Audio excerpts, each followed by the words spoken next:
नमस्कार, न्यूज 24 के digital platform में आपका बहुत बहुत स्वागत है। मैं हूं पल्लवी झा।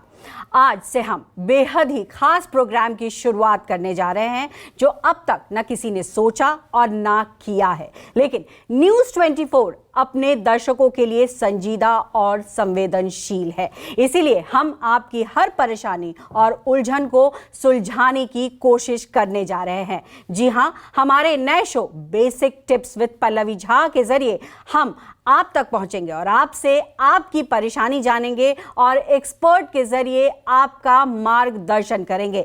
आप अपनी परेशानी बताने के लिए हमें ईमेल कर सकते हैं, ट्वीट कर सकते हैं, इंस्टा और फेसबुक पर भी सवाल भेज सकते हैं ताकि ज्यादा से ज्यादा हम आपकी समस्या का समाधान निकाल सके। तो शुरुआत अस्पताल से, भटकते मरीज और तीमारदार से। दिल्ली एम्स एक ऐसी जगह जहां हर मरीज आना चाहता है क्योंकि यहां बेहतर इलाज मिलता है और या कह सकते हैं कि यहां गहन बीमारियों से भी छुटकारा मिल जाता है। लेकिन समस्याओं का अंबार भी है, कारण लोगों में एक हद तक जानकारी का अभाव, हद से ज्यादा भीड़ और साथ ही साथ एम्स की अपनी सीमाएं।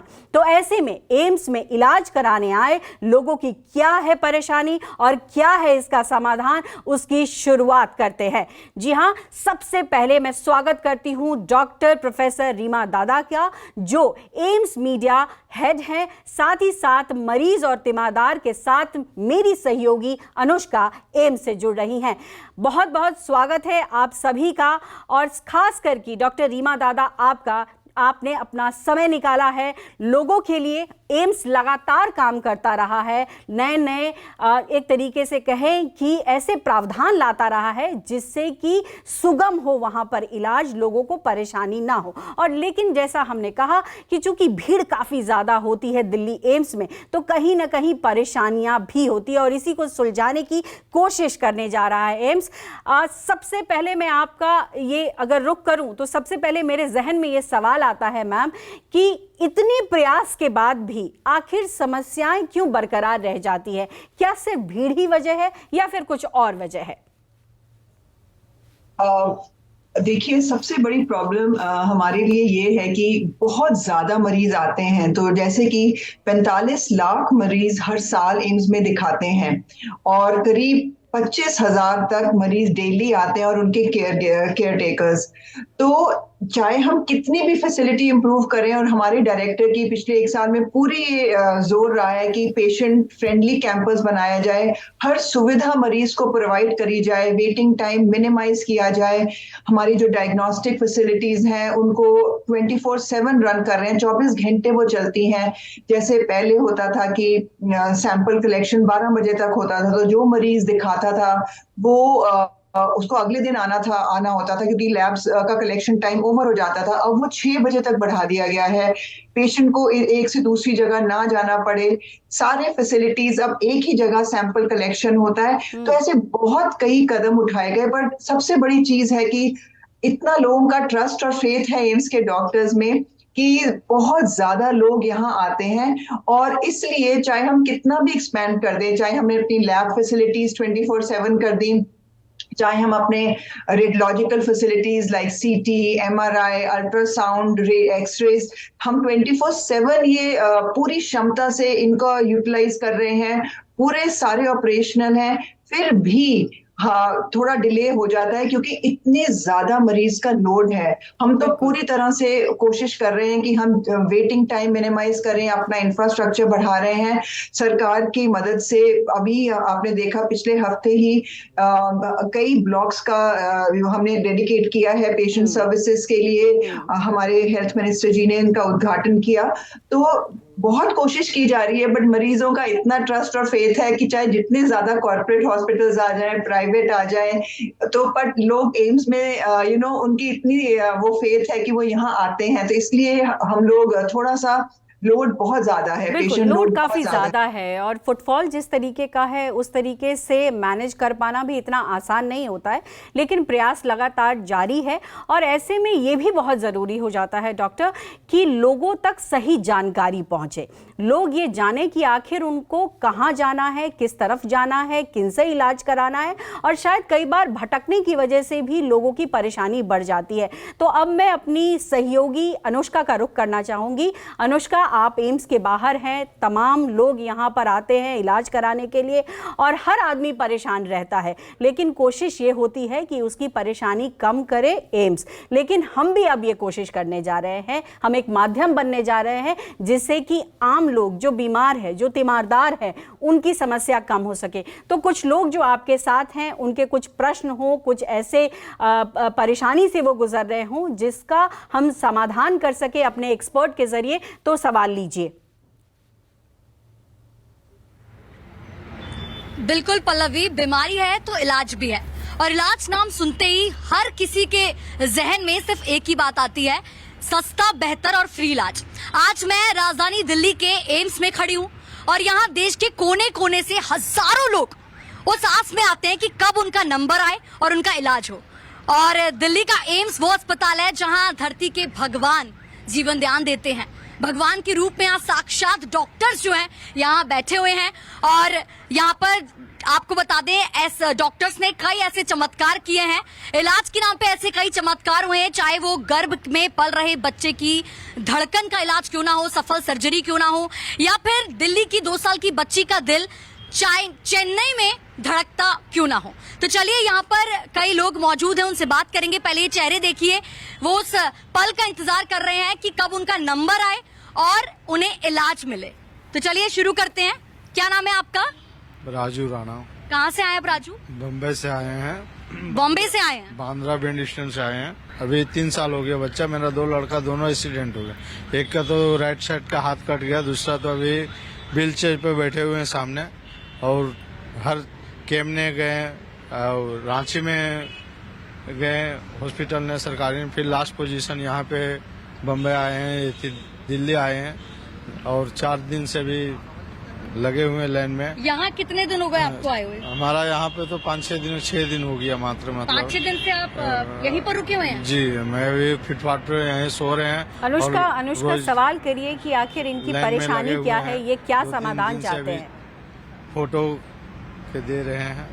हाँ, आपकी परेशानी क्या है, क्या चाहिए आपका, क्या कौन सा समाधान का आप वेट कर रहे हैं? परेशानी लेफ्ट साइड में मेरा बच्चे का जास्ती डैमेज है और घुटना जो है सो वाटी नहीं डाला हुआ है, वाटनी फ्रैक्चर हो गया, प्लस हाथ रिश्वत नहीं करता है। दूसरा ने कमर है, उतना उठाते हैं दोनों हाथ लगा के तो लहस जाता है। बस यही परेशानी। तो यहाँ पर क्या परेशानी आ रही है आपको? यहाँ परेशानी यही आ रहा है, जब हमारा बच्चा आया हूँ हौसला बुलंद करके, तो मेरा घुटना यहाँ बच्चे के लग जावे, बस इतने मैं चाहता हूँ जी। तो इलाज शुरू हुआ आपके बच्चे अभी का? तक कुछ नहीं हुआ, खाली जांच लिखा जा रहा है। जांच चल रही है, अभी तक इलाज शुरू नहीं हुआ? नहीं, कुछ नहीं। पल्लवी, इनकी समस्या ये है कि इनके बच्चे का एक्सीडेंट हुआ है, कमर भी उनके बच्चे की टूट गई है और ये यहाँ पर फुटपाथ पे ही सो रहे हैं, पिछले 5-6 दिन से यहीं सो रहे हैं। इनकी समस्या ये है कि जांच पे जांच हो रही है, कोई इलाज अभी तक इनको नहीं मिल पाया है। चलिए, हम इसका जो आंसर है अपने एक्सपर्ट से लेते हैं। और इस बीच अनुष्का, मैं ये भी गुजारिश करूंगी कि जो भी लोग आपके साथ जुड़े हुए हैं उनसे ये ज़रूर निवेदन करें कि चूंकि उनको जवाब चाहिए, तो हमारे जितने डिजिटल प्लेटफॉर्म हैं उन पर वो देख सकते हैं, वो सवाल कर सकते हैं, और ख़ास करके सबसे पहले वो सब्सक्राइब करें ताकि वो समझ सके कि उनके जो सवाल है उनके जवाब क्या है। डॉक्टर दादा, जिस तरीके से सवाल ये था कि लोग परेशान होते हैं, यहाँ आते हैं क्योंकि टेस्ट की प्रक्रिया काफ़ी लंबी होती है, वेटिंग पीरियड काफ़ी लंबा होता है। लेकिन जाहिर तौर पर चूंकि आपने शुरुआत में कहा फुटफॉल ज़्यादा है इसलिए वेटिंग पीरियड ज़्यादा होगा। लेकिन जैसे मान लेते हैं कि टेस्ट हो रहे हैं, लेकिन जब ऑपरेशन के डेट्स लेने होते हैं या ट्रांसप्लांट करना होता है, उसमें किस तरीके की प्रक्रिया से गुजरना पड़ता है? क्या उसमें भी काफ़ी लंबा समय लगता है या फिर किस तरीके की समस्या आती है उसमें? देखिए, जैसे इन्होंने कहा कि इनके बच्चे को चोट लगी थी, घुटने में चोट है, रीढ़ की हड्डी में चोट है, तो इन्होंने जरूर ट्रॉमा सेंटर में दिखाया होगा। और इनके टेस्ट हो रहे होंगे और डेफिनेटली इनको एक डेट मिली होगी। और अगर ये वहाँ के डॉक्टर से लिखवा लें तो एम्स के अपने यहाँ विश्राम सदन है, पावर ग्रिड कॉर्पोरेशन का हमारा एक अगेन रहने का संस्था है जहाँ पूरा रहने सहने का और खाना पीना मुफ्त मिलता है। तो यहाँ पे ये रह सकते हैं, इनको बाहर रोड पे या ऐसे रहने की जरूरत बिल्कुल नहीं है। और डेफिनेटली डॉक्टर्स के मन में कुछ होगा जो टेस्ट करा रहे हैं जिसके कारण थोड़ा विलंब हो रहा है, बट डेफिनेटली ऐसा नहीं है कि इनको ट्रीटमेंट नहीं दिया जा रहा। और आई थिंक एक बार वो ट्रॉमा सेंटर के डॉक्टर से डिस्कस करें कि क्या टेस्ट क्या वो प्लान कर रहे हैं और किस चीज से देरी हो रही है, तो आपको पता चल जाएगा कि कोई इंटेंशनली नहीं है, maybe there is a reason, कोई टेस्ट जिसकी रिपोर्ट वेट हो रही है। कई टेस्ट में टाइम लगता है, पूरे जैसे एकदम नहीं होता। और नॉर्मली जितने भी ट्रॉमा के पेशेंट्स होते हैं उनका तो इमीडिएटली MRI कराया जाता है। They are catered to at a emergency basis and on an urgent priority basis। तो अगर कुछ ऐसे विलंब हो रहा है तो डेफिनेटली वो डॉक्टर से डिस्कस करें और उनको जरूर आंसर मिलेगा। और रहने के लिए सबका इंतजाम हो जाता है अगर वो डॉक्टर से लिखवा दें। डॉक्टर को ये नहीं पता होता कि आपके पास दिल्ली में जगह नहीं है, और अगर आप एक्सप्लेन करें तो वो स्टे प्रलॉन्ग हो जाता है हमारे विश्राम सदन में। बिल्कुल, एक बहुत महत्वपूर्ण जानकारी दी आपने, क्योंकि उनके जो प्रॉब्लम्स थी उसमें दो तरह की प्रॉब्लम्स आई, और इसमें सबसे पहला प्रॉब्लम जो था वो कि उनको सड़क पर रहना पड़ रहा है, जिसकी जानकारी आप दे रही। इसको थोड़ा और व्यापक तौर पर समझाएं कि जो लोग बाहर भटक रहे हैं, जो मजबूर हैं फुटपाथ पर सोने को, जिनको नहीं मिल पा रही है जगह, वो कहाँ जाएं और किस तरीके से रहे, क्योंकि उनको ये भी दिमाग में रहता है कि हम अस्पताल के नज़दीक रहे और हमें उतना खर्च ना करना पड़े। तो किस तरीके की जो है एम्स जो है इसमें सहायता करता है? बिल्कुल, ये बहुत अच्छा क्वेश्चन है। लोग इतनी दूर दराज से आते हैं और उनको जब ट्रीटमेंट चल रहा होता है कहीं रहने की जगह चाहिए, और हर बंदा नहीं अफोर्ड कर सकता बड़े बड़े होटल और इनमें रहना। तो हमारे एम्स के ही अपना एक विश्राम सदन है, ट्रॉमा सेंटर के पीछे एक पावर ग्रिड का एक वो भी है, रहने का सदन है।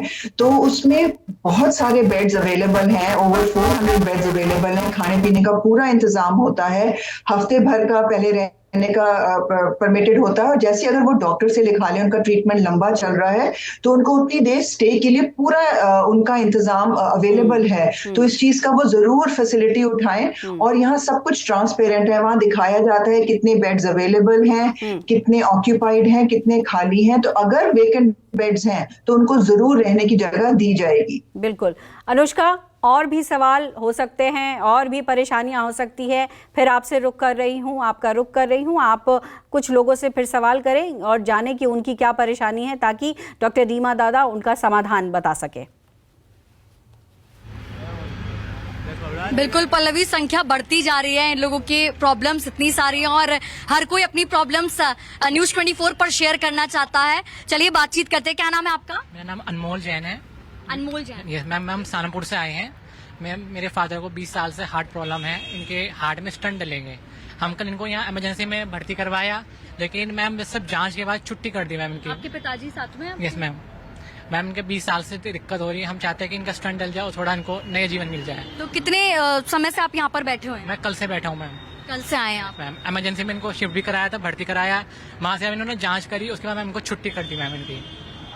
पल्लवी, इनकी प्रॉब्लम यह है कि इनकी जांच की और उसके बाद इनकी छुट्टी कर दी गई, यानी कि इन्हें बाहर बोल दिया कि आप बाहर जाइए। तो ये बाहर बैठे हैं, कल से आए हुए हैं, सारंगपुर से आए हुए हैं और अपने पिता के इलाज के लिए ये इमरजेंसी में बात कर रहे हैं कि कोई जांच तो हुई है, पर इमरजेंसी में आए थे आप? यस मैम, इमरजेंसी में आए थे जी। मैम, इनको सांस की दिक्कत हो रही है कल से। हाँ जी पल्लवी। बिल्कुल। डॉक्टर दादा, ये भी बहुत इम्पॉर्टेंट प्रश्न है। इमरजेंसी में जिस तरीके से लोगों की भीड़ होती है और काफ़ी जगहों से लोग आते हैं इमरजेंसी में और काफ़ी समस्याओं के साथ आते हैं, जिसमें काफ़ी जटिल समस्या भी होती है, लेकिन फर्स्ट एड दे के उसके बाद डिस्चार्ज हो जाना या फिर एडमिशन ना मिल पाना, इसको लेकर भी बहुत ज़्यादा प्रश्न उठते रहे हैं कि कहीं ना कहीं इमरजेंसी में इतना लोड होने की वजह से उन्हें एडमिशन नहीं मिल पाता या उस तरीके से उनकी जो सहायता होनी चाहिए वो नहीं हो पाती है। तो क्या कारण है और इसका कैसे निदान हो सकता है? बिल्कुल सही ये है कि हमारे इमरजेंसी में 200 बेड्स हैं, और अगर देखा जाए, अगर Burns trauma centre RP centre का करें तो और भी ज्यादा बेड हो जाते हैं। बट प्रॉब्लम ये होती है अगेन, इतना ज्यादा पेशेंट्स आते हैं, करीब 800 मरीज आते हैं डेली इमरजेंसी में दिखाने के लिए, और हमारे बेड्स फुल रहते हैं। तो इसलिए हमारे डायरेक्टर ने एक नई स्कीम शुरू करी थी, और उसके लिए अभी ऑनगोइंग है वो प्रोसेस, कि जो बहुत सीरियस मरीज हैं उनको इमीडिएटली केटर किया जाए, जिनको टर्शरी लेवल केयर चाहिए, जैसे ही वो स्टेबल हो जाए, उनको अब सेकेंडरी लेवल केयर चाहिए तो उनको दूसरे हॉस्पिटल में शिफ्ट किया जाए, और जिन जरूरतमंद मरीजों को टर्शरी केयर चाहिए उनको एम्स में हम इमीडिएटली देखें। पर होता क्या है कि लोग चाहे वो सेकेंडरी टर्शरी केयर हो, वो सारे एम्स में आ जाते हैं। तो ये जो था कि रेफरल बैक एंड फोर्थ की, हम लोग सबसे सीरियस पेशेंट देखिए, इमीडिएट केयर प्रोवाइड करें, ये हमारा टारगेट है और हम ये उसके लिए पूरी कोशिश करते हैं। बट प्रॉब्लम क्या होती है कि बेड्स खाली नहीं होते, और actually as a rule after 48 hours patient should be sent to the ward and but वहां पे भी बेड्स नहीं होते हैं। तो इस कारण हम इतने मरीजों को ले नहीं पाते हैं, और क्या करते हैं, इमीडिएट केयर देके पेशेंट को समझाया जाता है कि अब आप ओपीडी में आइए और ओपीडी में आपको फॉलो अप होगा। कि इतने सारे मेजर सर्जरीज कार्डियोलॉजी में होती हैं, और कई सर्जरीज जो लाखों में जाती हैं वो यहाँ बिल्कुल फ्री हैं। कितने स्टेंट्स और इम्प्लांट्स टोटली यहाँ पे, अमृत हमारी जो मेगा अमृत फार्मेसी है, 4 हैं एम्स में, जहां पे ये सारे 50 to 90% ऑफ देयर कॉस्ट पे ये चीजें मिलती हैं, दवाइयां, इम्प्लांट्स, स्टेंट्स। तो यहाँ लोड बहुत ज्यादा होता है। तो डेफिनेटली इनको इमरजेंसी के डॉक्टर ने समझाया होगा कि क्या करना है। अगर उन्होंने एक बता दिया होगा ट्रीटमेंट देके ऑन एन इमरजेंसी बेसिस, और उनको बोला होगा कि आप ओपीडी में आके आप फॉलो अप करें सो दैट उनको नेसेसरी केयर मिल जाए, तो definitely they should go to the OPD जिस दिन उनके कंसर्न डॉक्टर का है, एंड उनको अप्रोप्रिएट ट्रीटमेंट दिया जाएगा। मैं इस तहत ये भी बताना चाहती हूँ कि नॉट ओनली हमारी अमृत फार्मेसी इम्प्लांट, स्टेंट्स, दवाइयां 50 to 90% ऑफ द कॉस्ट में देते हैं, बट हमारे यहाँ पे जन आरोग्य केंद्र भी हैं जहां अबाउट 359 मेडिसिन, इंसुलिन, ये जो कैंसर की दवाइयां हैं जो थाउजेंड्स में रन करती हैं, वो बिल्कुल फ्री दी जाती हैं। तो ये बहुत इंपॉर्टेंट है, और इतनी मेजर सर्जरीज हैं जो बिल्कुल यहाँ फ्री होती हैं, और हर इंसान का ये एम होता है कि हमें बेस्ट क्वालिटी केयर अफोर्डेबल में मिले। और प्रधानमंत्री की जो जन आरोग्य योजना है, इससे इतने ज्यादा लोग इससे जुड़े हैं और इतने ज्यादा लोग इसका यहाँ फायदा ले चुके हैं एम्स में। तो इसलिए आई एम श्योर इनको गाइड किया गया होगा, डॉक्टर ने समझाया होगा, कई बार बेड्स नहीं होते कि आप ओपीडी में दिखाओ, और उसके बाद इनको अप्रोप्रिएट ट्रीटमेंट जरूर दिया जाएगा। बिल्कुल, देखिए यही बात है कि कहीं ना कहीं डिमांड काफ़ी ज़्यादा है और सप्लाई कम है, और वो सीमाएं हैं, और इस सीमाओं को भी समझने की ज़रूरत पड़ती है और पेशेंस रखने की ज़रूरत होती है, क्योंकि एम्स ऐसा अस्पताल है जहां रिसर्च भी होता है और इलाज भी होता है। तो दोनों चीज़ों को मेंटेन करते हुए कोशिश करती है एम्स की, ताकि लोगों को परेशानी ना हो। लेकिन चूंकि जिस तरीके से हम बात कह रहे हैं कि यहाँ लोगों का भरोसा बहुत बड़ा है और इसीलिए फुटफॉल काफ़ी ज़्यादा है, तो परेशानियां भी बढ़ती हैं, और इसीलिए हम एक रास्ता दिखा रहे हैं डॉक्टर रीमा दादा के जरिए कि किस तरीके से यहाँ पर आप लोग डॉक्टर से संपर्क करें, एडमिनिस्ट्रेशन से संपर्क करें, और भटके ना, आपको सही इलाज मिलेगा। अनुष्का, कई बार ये देखा गया और कई बार ये सवाल भी उठे हैं कि जब कैंसर के पेशेंट यहाँ पर आते हैं तो उनकी समय पर कीमोथेरेपी नहीं हो पाती है, एमआरआई मशीन ख़राब होते हैं, कुछ इस तरीके के क्या वहाँ पर पेशेंट हैं, तीमारदार हैं, या ये सवाल कुछ लेना चाहते हैं लोग? चलिए पल्लवी, बात करते हैं कुछ लोगों से। और क्या नाम है आपका? मेरा मोहम्मद सलीम नाम है, और मैं एम्स हॉस्पिटल में 15 वर्षों से आ रहा हूँ। 15 वर्षों से? कहाँ से आए आप? मैं यूपी उत्तर प्रदेश से आया हूँ। क्या समस्या है? समस्या ये है कि मैं राष्ट्रपति के आदेश पे यहाँ हेपेटाइटिस बी प्लस का सी का ट्रीटमेंट कराने आया था। जो सीनियर डॉक्टर हैं वो देखते नहीं है, और जो हमारी समस्या है वही बनी हुई है। और 10 वर्षों से मेरी 2 सर्जरी होनी थी, और वो एम्स हॉस्पिटल द्वारा डॉक्टरों ने की नहीं। नंबर पे नंबर, डेट पे डेट दिए जाते, फिर मैंने दिखाना ही बंद कर दिया। दवाई लेकर आता हूँ और जिस कंडीशन में हूँ उसी कंडीशन में अपना जीवन यापन कर रहा हूँ। हेपेटाइटिस बी की दिक्कत है आपको, बीमारी है? उसका तो ट्रीटमेंट मिल रहा है मेरे को, लेकिन जो और मेरी सर्जरी वगैरह होनी थी। सर्जरी किस चीज की?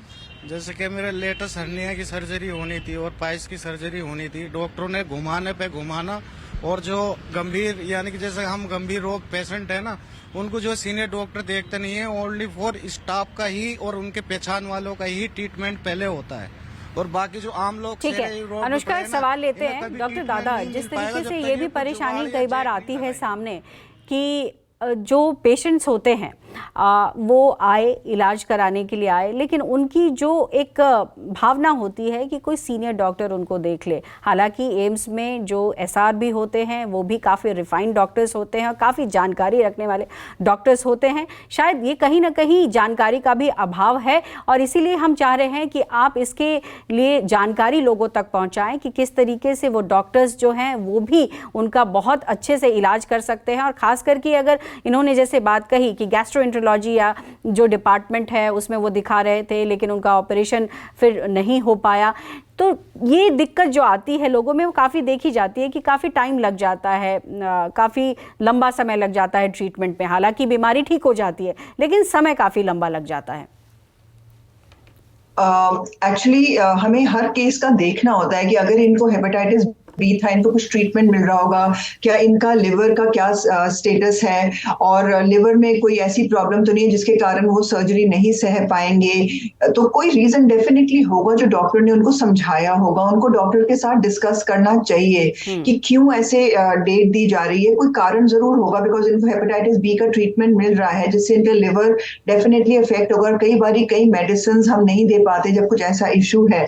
इस कारणवश प्रोबेबली इनकी सर्जरी में डिले विलंब आ रहा है and definitely they should discuss with the doctor कि क्यों डेट दी जा रही है।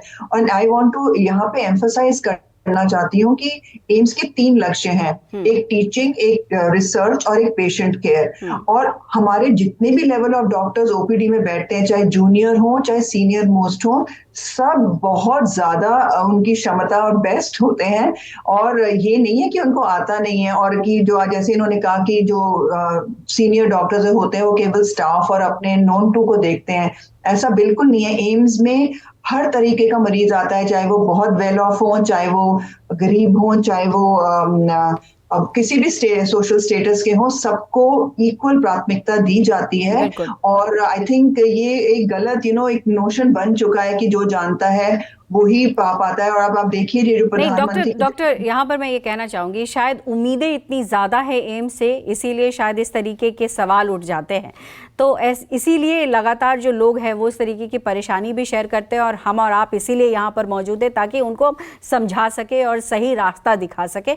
और जैसा कि मैंने पहला प्रश्न किया था कि जिस तरीके से MRI को लेकर या फिर कीमोथेरेपी को लेकर के कई बार पेशेंट को भटकना पड़ता है, कई बार वो समय पर नहीं मिल पाता है, इसमें क्यों परेशानी आती है और इसको कैसे संभाला जाए?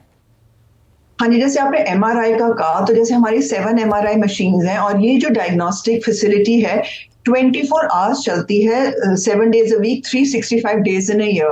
पर जैसे हमारा जो कार्डियक MRI की डेट है वो विद इन 1 month मिल जाती है। जो हमारा न्यूरो MRI है उसकी 8 या 9 महीने की डेट मिलती है। और जो नॉर्मल जो MRI होती है जो डिफरेंट डिपार्टमेंट्स रेफर करते हैं उनकी डेट 1.5-2 साल चल रही है। पर उसका भी एक कारण है, ये हमने अपने रेडियोलॉजी डिपार्टमेंट के डॉक्टर से डिस्कस किया था। अगेन इतना हैवी पेशेंट लोड है कि चाहे हम पूरा 24/7 रन कर रहे हैं बट उसका मशीन को भी ऑप्टिमली यूज कर रहे हैं, अपने सारे मैन पावर को यूटिलाइज कर रहे हैं, बट एक्चुअली हर केस को बहुत डिटेल में डिस्कस होता है। एक कॉन्फ्रेंस होती है जिसमें सारे डॉक्टर्स बैठ के एक एक केस को डिस्कस करते हैं। इन एडिशन टू दैट जो हम पेशेंट को डेट देते हैं उसके बीच में कोई पेशेंट ट्रॉमा से आ गया, कोई इमरजेंसी सर्विसेज के लिए, तो वो पेशेंट्स का बीच बीच में MRI होता है जिनको डेट नहीं दी होती बट एकदम कराना होता है ऑन प्रायोरिटी अर्जेंट बेसिस। और जैसे अगर कोई चीज, जैसे सपोज एक MRI 45 मिनट्स लगते हैं परंतु कुछ हमें चीज मिल जाती है, कोई लीजन मिल जाती है, तो हमने डिस्कस किया तो वो MRI कभी कभी 1.5-2 घंटे 3 घंटे लगते हैं। एंड इसलिए आई थिंक पब्लिक समझ नहीं पाती कि हम पूरी कोशिश कर रहे हैं कि इसको मैक्सिमली यूटिलाइज हम 24/7 तो कर ही रहे हैं, प्लस हम सारे मैन पावर को भी लगाए हुए हैं इसको मैक्सिमम सर्विस देने के लिए। बट डिस्पाइट ऑल दैट ये चाहे कितना भी हम करें पर इतना लोड है मरीजों का, इस कारण इनमें जो रूटीन MRI को लंबी डेट दी जा रही है वेराज न्यूरो एमआरआई का 6-7-8 मंथ्स मैक्सिमम, और कार्डियक एमआरआई क्योंकि बहुत जल्दी हो जाता है उसमें हम विद इन 1 मंथ डेट मिल जाती है। बट ये हम मैक्सिमल कर पा रहे हैं क्योंकि इतना ज्यादा हैवी लोड है पेशेंट्स इस का। बीच में अपने दर्शकों से गुजारिश भी करना चाहूंगी कि दिल्ली 24 को आप सब्सक्राइब करिए, और जिस तरीके से डॉक्टर रीमा दादा बता रही हैं, समाधान दे रही हैं, और किस तरीके से अगर एम्स में आप परेशान घूम रहे हैं, भटक रहे हैं, तो उन तमाम सवालों के लिए दिल्ली 24 जो है वो प्लेटफॉर्म है जिसको आप सब्सक्राइब करिए, अपने सवाल भेजिए और जवाब मिलते रहेंगे। डॉक्टर दादा, मैं फिर से आपका रुख करना चाह रही हूँ और मैं ये समझना चाह रही हूँ कि आपने बिल्कुल कहा कि पेशेंट लोड है, काफ़ी ज़्यादा है, और इसीलिए कहीं ना कहीं वही बड़ी वजह है तमाम परेशानियों की। लेकिन अस्पतालें भी काफ़ी ज़्यादा खुल रही हैं, अस्पतालों में की संख्या लगातार बढ़ी भी है, स्टेट्स में भी बढ़ी है और देश की राजधानी में भी बढ़ी है, लेकिन बावजूद इसके एम्स का लोड कम क्यों नहीं हो रहा है? हाँ, ये बहुत अच्छा क्वेश्चन है कि चाहे कितने भी नए हॉस्पिटल खुले हैं पर एम्स का लोड कम नहीं हुआ है। इससे ये केवल इसका एकमात्र ये कारण है कि लोगों का बहुत फेथ एंड ट्रस्ट है एम्स के डॉक्टर्स में। यहाँ quality best health care provide की जाती है एट मोस्ट अफोर्डेबल रेट्स। अब देखिए, जो मरीज दाखिल होता है उसको at the rate of just about 35 rupees per day में बेस्ट केयर दी जा रही है और पूरी होलसम केयर दी जाती है। और अब जैसे प्रधानमंत्री जन आरोग्य योजना के तहत ऑलरेडी हमारे यहाँ 23,000 से ज्यादा मरीज इसके तहत ट्रीट हो गए हैं। इतनी फैसिलिटी और दी जा रही है, जैसे फॉर एग्जांपल बोन मैरो और किडनी ट्रांसप्लांट के ये भी इसके अंदर आ गए हैं, और 3 kidney transplant, 1 bone marrow transplant इसके तहत दिया गया है। तो हम देख रहे हैं कि चाहे कितने हॉस्पिटल बन जाएं, लोग एक बारी एम्स के डॉक्टरों की राय और ट्रीटमेंट जरूर लेना चाहते हैं, क्योंकि यहाँ का डॉक्टर्स का इतना एक्सपर्टाइज है। और जो एम्स में जो आप जैसे आपने रिसर्च भी कहा, डॉक्टर्स का इतना कटिंग एज रिसर्च है जिसके कारण जो गवर्नमेंट की पॉलिसीज होती हैं, प्रोग्राम्स होते हैं, उनका वो बैकबोन बनते हैं। जैसे कि policy for blindness, oral health, ये डायरिया, अनीमिया कंट्रोल। तो एम्स में इतना heavy, not only so doctors not only patients पे फोकस कर रहे हैं, रिसर्च भी कर रहे हैं। बिल्कुल अनुष्का, मैं आपका रुख करना चाहूँगी और ये सवाल लीजिए लोगों से। एम्स में कई ब्लॉक्स हैं, कई डिपार्टमेंट्स हैं, कई बिल्डिंग्स हैं, ऐसे में क्या लोगों को भटकना पड़ता है? क्या सुबह से शाम हो जाती है? क्या उनको समझ में नहीं आता कि कहाँ जाएं, किधर जाएं? जी पल्लवी, मैं आप सभी से पूछना चाहती हूँ एक सवाल। एम्स के अंदर कई ब्लॉक्स हैं, क्या आप भी अंदर जाके भटक जाते हैं? आपको भी परेशानी आती है कि किस ब्लॉक में जाना है, कैसे जाना है? आती है प्रॉब्लम? हाँ जी, आती है। आपको आती है। क्या नाम है आपका? मेरे गुड्डी। क्या परेशानी है आपकी? पानी बिटिया, मेरी दिमाग में गांठ है, मेरे पैसे भी जमा, बिलेट भी जमा। हमें यहाँ अगली 6 तारीख यहाँ पड़े। यहाँ पे कितने दिन हो गए आपको आए हुए? तारीख अगली जैका कागज देखो, बिल्टे जमा, पैसा जमा। हमारी सुनवा में भगाओ थे, रेट आगे के लिए बढ़ाओ तो रात आगे के। पल्लवी, इनकी परेशानी ये, इनकी बेटी के दिमाग में गांठ है और 6 तारीख से ये एम्स के सामने ही फुटपाथ पे ही सो रहे हैं। 6 तारीख से ही आए ना, 6-11 से। अच्छा, पिछले महीने के, यानी कि नवंबर से ये यहाँ पे आए हुए हैं। 6 तारीख से यानी कि 6 नवंबर को ये आए हुए हैं और इलाज के लिए भटक रहे हैं। एक दवा नहीं दे, एक दवा नहीं दे, इसे भजाओ तुम्हें। आँखी रोशनी जाई रही, चली गई। आँख की रोशनी भी इनकी बेटी की जाती जा रही है और इन्हें कोई दवाई और कोई इलाज नहीं मिल पा रहा है। ये पिछले 1.5 महीने से 2 महीने ही होने वाले हैं, अब तो फुटपाथ पर ही सो रहे हैं।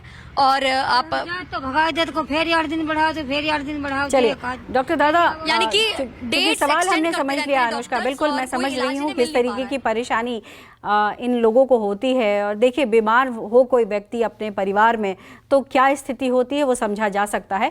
डॉक्टर दादा, जैसे मैंने कहा कि लोगों को भटकना पड़ जाता है, कई बार उनको समझ में नहीं आता है कि डॉक्टर्स कह रहे हैं आप उस डिपार्टमेंट में चले जाइए, या वहाँ उस टेस्ट को करा लीजिए, या वहाँ पे दवा ले लीजिए, या उस बिल्डिंग में चली जाइए। इसको लेकर भी लोगों का समय काफ़ी ज़्यादा ख़राब होता है। तो इसके लिए क्या किस तरीके की व्यवस्था की गई है, लोगों को हम जानकारी देना चाहेंगे, क्योंकि जिस तरीके की खबरें आई थी कि एम्स ने एक ऐप बनाया है और उस ऐप के ज़रिए कहीं ना कहीं लोगों को जो भटकना पड़ता है वो ख़त्म हो सकता है। तो वो क्या ऐप है और किस तरीके से लोग इसका इस्तेमाल करें?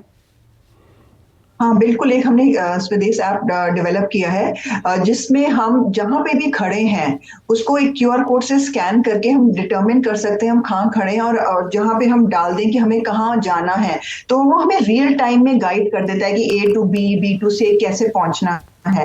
पर मैं आपको ये भी बताना चाहती हूँ कि अब हमने कई सुविधाएं शुरू करी हैं। फॉर एग्जांपल जो पेशेंट के सैंपल कलेक्शन था, जहां अलग अलग लैब में होता था, पेशेंट को बहुत दूर दूर जाना पड़ता था क्योंकि अब एम्स का एक्सपेंशन हुआ टुवर्ड्स द मस्जिद मौद साइड और अलग ब्लॉक्स बने हैं। उसके लिए पिछले 6 महीने में ही हमने ये शुरू किया है कि सारी डायग्नोस्टिक जो भी सैंपल कलेक्शन होगा वो एक ही पॉइंट पे होगा और वो फिर जो हमारे वर्कर्स हैं वो डिफरेंट लैब्स में लेके जाएंगे। सो एक तो ये बहुत इंपॉर्टेंट है पेशेंट्स को ये जानना, और दूसरा जो सैंपल्स 12 बजे तक कलेक्ट किए जाते थे और वो सारा समय पेशेंट OPD में होता था तो टाइम ओवर हो जाता था, अब ये सैंपल कलेक्शन 6 बजे तक होती है तो उसी दिन सैंपल कलेक्ट हो जाता है। मोस्ट ऑफ द रिपोर्ट्स, क्योंकि हमारा स्मार्ट लैब है, विद इन 24 आवर्स मिल जाती हैं। दूसरा, अब हमारा आभा स्कैन जो कार्ड होता है, टोकन होता है, उसमें हमें सारा कुछ डिजिटल ऑनलाइन मिल जाता है और ये हम कहीं से भी एक्सेस कर सकते हैं। इसके कारण पेशेंट को लंबे क्यूज में भी बैठने की जरूरत नहीं है। और एम्स इसमें सबसे नंबर 1 था, सबसे ज्यादा ये आभा कार्ड हमने इशू करे हैं। दूसरा इम्पोर्टेंट ये है कि नॉट ओनली दैट, एक हमारे ई व्हीकल्स हैं, ई शटल्स हैं जिनकी सर्विस हमने बढ़ा दी है। सो अगर तुम्हें प्लेस A to B जाना है तो अगर वो ई व्हीकल्स के पर्टिकुलर स्टॉप्स हैं उनमें आप एक से दूसरे ब्लॉक में जा सकते हो। सो इससे मरीजों को बहुत फायदा हुआ है। दूसरा, हमारे डायरेक्टर डॉक्टर M श्रीनिवास ने जगह जगह फोटोकॉपी मशीन्स भी लगवा दी हैं। अमृत फार्मेसी जो एक जगह थी उसको अब 4 जगह में है, तो आसानी से medicine at a very low cost ये यहाँ मिलती हैं। जन आरोग्य केंद्र है, मेडिसिन फ्री ऑफ कॉस्ट मिलती हैं। तो ये ऐप के कारण पेशेंट्स को एक से दूसरी जगह जाने में आसानी होती है। सेंट्रलाइज कलेक्शन फैसिलिटी हो गई है, सैंपल कलेक्शन का टाइम बढ़ा दिया गया है, मरीजों के एक से दूसरी जगह जाने के लिए ई व्हीकल शुरू कर दिए हैं और एक वेटिंग हॉल बनाया गया है जहां पे पेशेंट वेट कर सकता है, उनके केयर गिवर्स वेट कर सकते हैं। लॉन्ग क्यूज में वेट करने की जरूरत नहीं है क्योंकि ये आभा टोकन आपके पास हैं, आपको टाइम स्लॉट मिल जाता है और आपको सब कुछ ट्रांसपेरेंट है। सारे डैशबोर्ड्स पे दिख जाता है कि कितने मरीज देखे गए हैं, कितने अभी क्यू में है, कितने वेटिंग में है, तो ये सारा पेशेंट को इन्फॉर्म किया जाता है। तो इससे पेशेंट की डेफिनेटली सुविधा बढ़ी है। जी, बहुत बहुत शुक्रिया आपका। जिस तरीके से आपने बारीकी से बताया है कि अगर परेशानियां हैं तो समाधान भी है और समाधान किस तरीके से एम्स निकाल कर ला रहा है और लगातार प्रयासरत भी है, वो आपने बहुत ही अच्छे तरीके से हमारे दर्शकों को और जो वहाँ एम्स के बाहर तमाम मरीज परेशान भटक रहे उनको बताया है। ये तो हमने शुरुआत की है लेकिन आगे भी हम इसको जारी रखेंगे और हम ये उम्मीद करते हैं अपने दर्शकों से, अपने जो भी लोग जो टीवी इस वक्त देख रहे हैं, खास करके न्यूज़ 24 के दिल्ली 24 के प्लेटफॉर्म को वो जो हैं वो सब्सक्राइब करें और इस चैनल को जो देखते हैं उनको ये हम ज़रूर कहना चाहेंगे कि कोई भी परेशानी हो, चाहे वो अस्पताल से जुड़ी हो या कोई, हम कोशिश करेंगे कि उसका समाधान निकाला जाए। आप दोनों का बहुत बहुत शुक्रिया। हम आगे भी आपसे मुखातिब होते रहेंगे और जानने की कोशिश करेंगे कि क्या और समस्याएं जो हैं वो किस तरीके से जो है उसका निदान किया जा सकता है, कैसे उसका मार्गदर्शन किया जा सकता है। न्यूज़ 24 ये शुरुआत ज़रूर कर रहा है लेकिन इसका हम अंत नहीं करेंगे क्योंकि हम इसलिए यहाँ पर बैठे हैं ताकि अपने दर्शकों की जो भी समस्याएं हों उनको हम कम से कम कर सकें और ये भी कोशिश करें कि न सिर्फ कम करें बल्कि उनकी समस्या को ख़त्म भी कर दें। तब तक के लिए आप स्वस्थ रहिए, सुरक्षित रहिए और दिल्ली 24 को सब्सक्राइब करना बिल्कुल मत भूलिए।